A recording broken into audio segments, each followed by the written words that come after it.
Olá pessoal, Josué quem vos fala, tudo bom?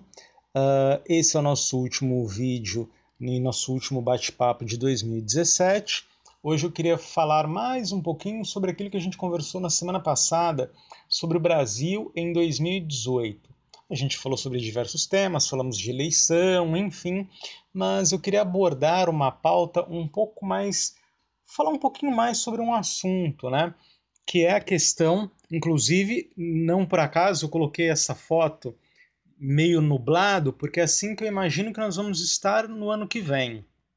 Porque tem questões econômicas que não foram resolvidas, tem crescimento dos Estados Unidos que vamos falar hoje, e também temos a questão eleitoral que já falamos na semana passada. Então, tudo isso me deixa com uma certa dúvida em relação a uma explosão do índice Bovespa, a uma queda da taxa de câmbio. Eu ficaria um pouco receoso com tudo isso que a gente tem visto falar por aí. Eu espero e quero que o Brasil cresça. Espero também, quero muito que a Bolsa de Valores vá para 100 mil pontos. Espero que o dólar vá lá para baixo. Mas a gente tem coisas no meio do caminho que precisam ser discutidas com mais cautela e com outro olhar, que tudo isso pode fazer com que nada disso aconteça. E no caso, que a gente fique com o sol esperando para aparecer somente em 2019. Hoje, como eu já disse, eu quero conversar um pouquinho sobre a economia dos Estados Unidos e um pouco do que tem acontecido lá. Eles estão crescendo, não tem como negar, cresceu muito, inclusive. Esse ano foi muito bom para os Estados Unidos. Para você ter uma ideia, o desemprego caiu ao menor número nos últimos 10 anos.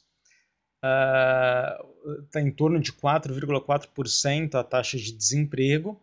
Estima-se que nesse ano já foram criadas mais de 1 milhão de novas vagas de trabalho, acompanhadas de um crescimento de 2,5% no salário médio dos trabalhadores.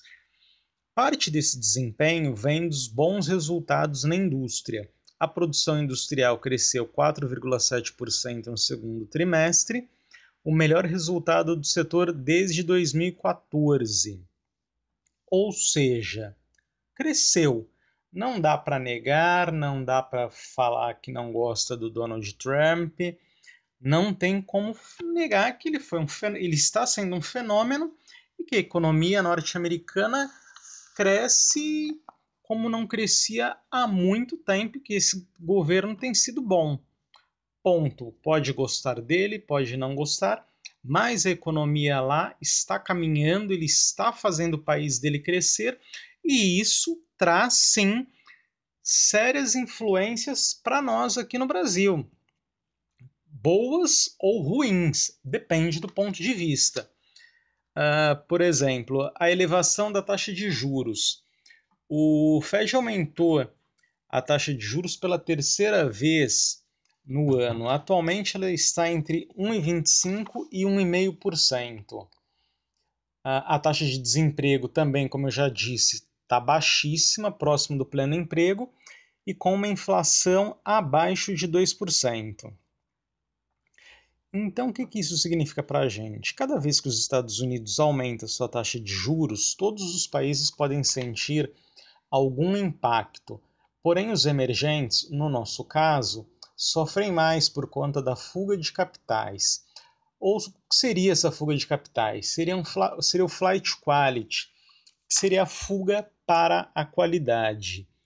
Nesse momento, você tem uma série de fundos, né, que migram de países para países com seus recursos, e eles tiram o capital daqui e mandam para lá.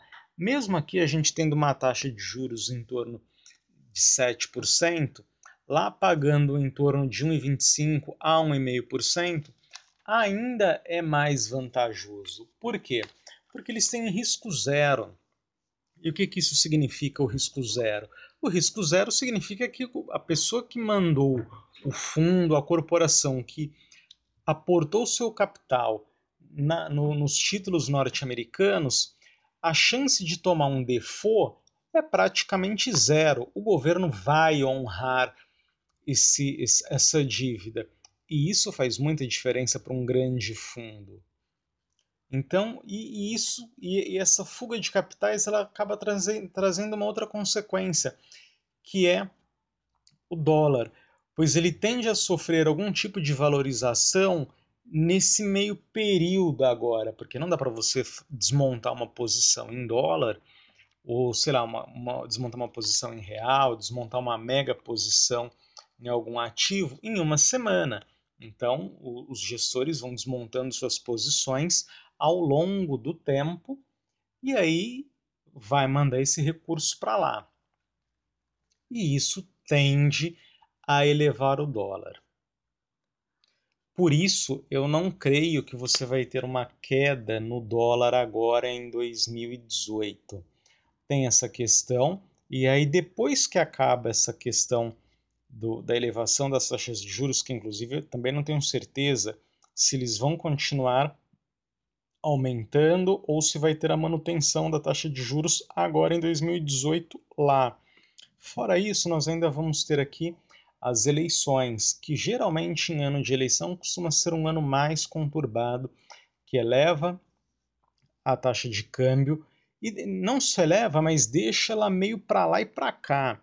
Então precisamos ficar atento nessa questão da taxa de juros lá e da questão eleitoral aqui. Ninguém sabe ainda quem vai ser o candidato que vai levar as eleições. O mercado ainda não tem um candidato da sua preferência. Os candidatos que nós temos hoje, nenhum dos dois são considerados candidatos do mercado. Eles têm uma pecha de populista, então é preciso aguardar para ver o que isso vai refletir aqui em 2018. Reforma tributária. Esse é um outro ponto muito importante que aconteceu, inclusive, há poucos dias, né? O governo Donald Trump conseguiu aprovar no Congresso deles lá a reforma tributária, ou seja, a alíquota caiu de 35% para 20%. Segundo o presidente na América Latina da McKinsey, Nicola Calil, a renúncia será em torno, a renúncia fiscal, né, dessa nova alíquota será em torno de 500 bilhões de dólares, bem abaixo daquilo que foi dito por aí. E isso também faz com que as empresas fiquem nos Estados Unidos, e além das empresas ficarem nos Estados Unidos, acaba atraindo capital de outras empresas para os Estados Unidos. O que acontece? O investidor, nesse caso o investidor, que é o capitalista que vai lá, investe o capital, abre uma indústria, abre uma fábrica, ele vai começar a fazer a comparação de onde ele vai ganhar mais, de onde ele vai ter uma maior taxa de retorno. E lá, com essa queda na taxa na carga tributária, vai ficar quase elas por elas. Só que tem um diferencial. Lá você tem um mercado muito mais maduro que os mercados emergentes. E isso, de novo, faz com que capitais migrem para lá. E concentrando ainda mais a indústria naquele país.